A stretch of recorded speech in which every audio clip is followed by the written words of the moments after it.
Our hearts beat to the same. Let's talk about other things that can cause hypertension. Have you noticed that youths no longer move out? Sedentary lifestyle. I understand that we love remote jobs and all. In fact, I love remote jobs too, but then try as much as possible to be moving around. Sedentary lifestyle is bad no matter how much you paint it. In fact, at a point I was living sedentary lifestyle. I had to talk to myself on how to incorporate exercise into my daily activity. So be intentional about adding exercise into your daily activity. Reduce your screen time and do other things. Okay. Then another one is too much weight. Maintain a healthy weight. Healthy weight is important. Poor diet. We love it fast.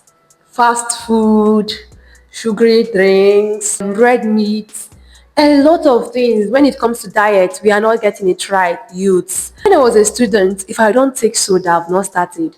Once we finish class, I'll just go back to the hostel and then I'll get Fanta, chilled Fanta, and when I take it, there's something it gives me, like it makes me so happy. And that's what we see. Youth, we don't take our health serious. That's the truth, because we believe we still have a lot of time to finally get it right. But sickness is no longer waiting for us to come to that level. It is coming to us at a younger age. So please eat well, eat enough vegetables, eat enough fruits, avoid sugary things as much as possible. I know that you love shortcake, you love cakes. Just try as much as possible to limit all these things. Then another thing is that sometimes we don't even choose what happens to us. Family history has a strong association with hypertension. If you have a family member that is hypertensive, you have the chances of you becoming hypertensive is high. So some of these disease, even diabetes, has strong association with family history. So that is why doctors will normally take family history to know about the family members and also what to expect from this patient. So yes, family history can also cause hypertension, but then remember I said the commonest cause of hypertension in the young is usually secondary causes like renal diseases, hormone, thyroid. So make sure that you rule out all these things. And then lifestyle, try as much as possible to modify your lifestyle. If you don't know how to do exercise, hit me up and I'll link you up to some coaches that can help you to give you daily exercise schedule that will help you to lose weight and also that will help you to keep fit like me. So I'll be listing out some simple tests you can just do that is cost effective that you can do. Okay. So the first test is to check your BP. That's number one. And the next test is to do your renal function test. Renal function test. That is very, very important.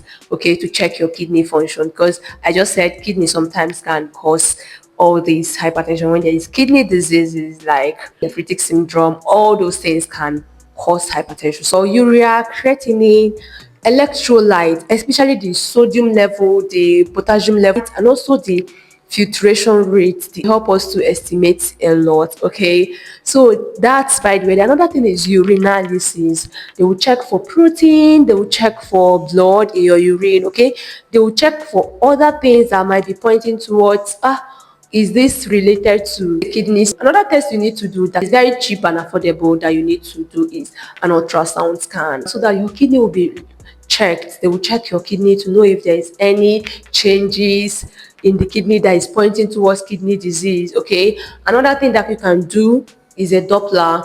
Okay, maybe renal Doppler to check for renal artery stenosis, because I know that that can be a cause of hypertension. Another test you need to do is thyroid function test. Thyroid function test. Remember I said hyperthyroidism, hypothyroidism, they can all cause high blood pressure. So don't just, especially if you're a lady, okay, guys, they can have it, but then it's more in ladies, okay? So check your thyroid function test. You check your cortisol level, there's what we call aldosterone renin ratio.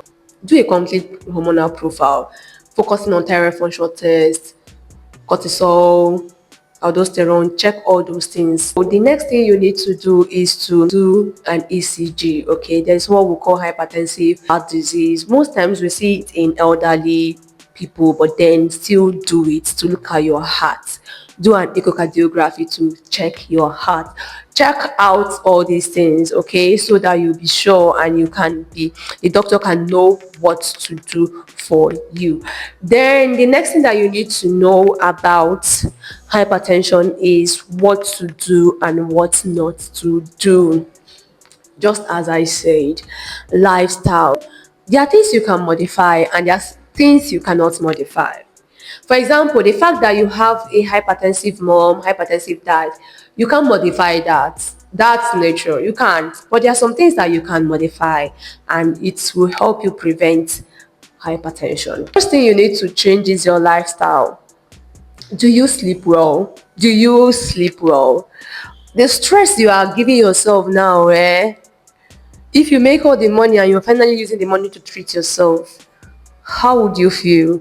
No, I understand the part of trying to make ends meet. In fact, I'm here, I'm working too, and I want to make ends meet. I would really want to make it. I really want to have money to solve my needs, yes. But then I can't do that at the expense of my health because health is wealth. Like if you ask me, the best asset I have is health.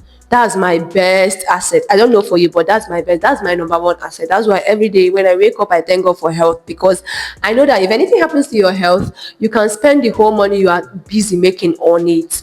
So reduce stress, sleep well, sleep well.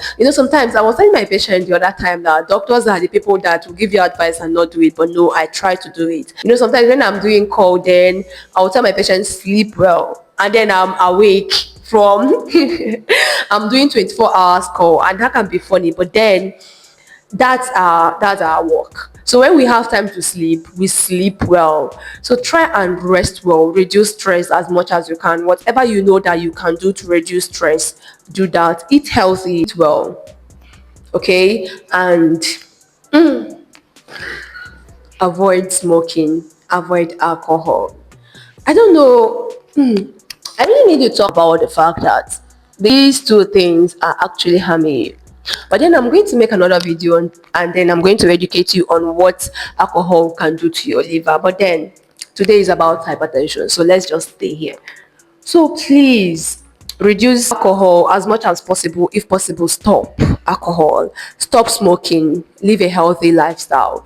Try to check your blood pressure at least once in a week. If possible, get the machine. Don't always wait till you have the symptom because most times hypertension is asymptomatic. You can't even know that you have it until you check. Finally, pray. I believe in praying to God for our health every time. So while you've done this, having done all this, then pray too. So finally, hypertension is no longer the disease of the old. I see people with hypertension every day, young people. So don't say, I'm still young. Oh, you are not young for hypertension. So start now to modify your diet, start now to modify your life, start now to do exercise, start now to do everything that you need to do. Do your best, okay? Live healthy and then leave the rest for God. Check your blood pressure and let's know the value. Bye.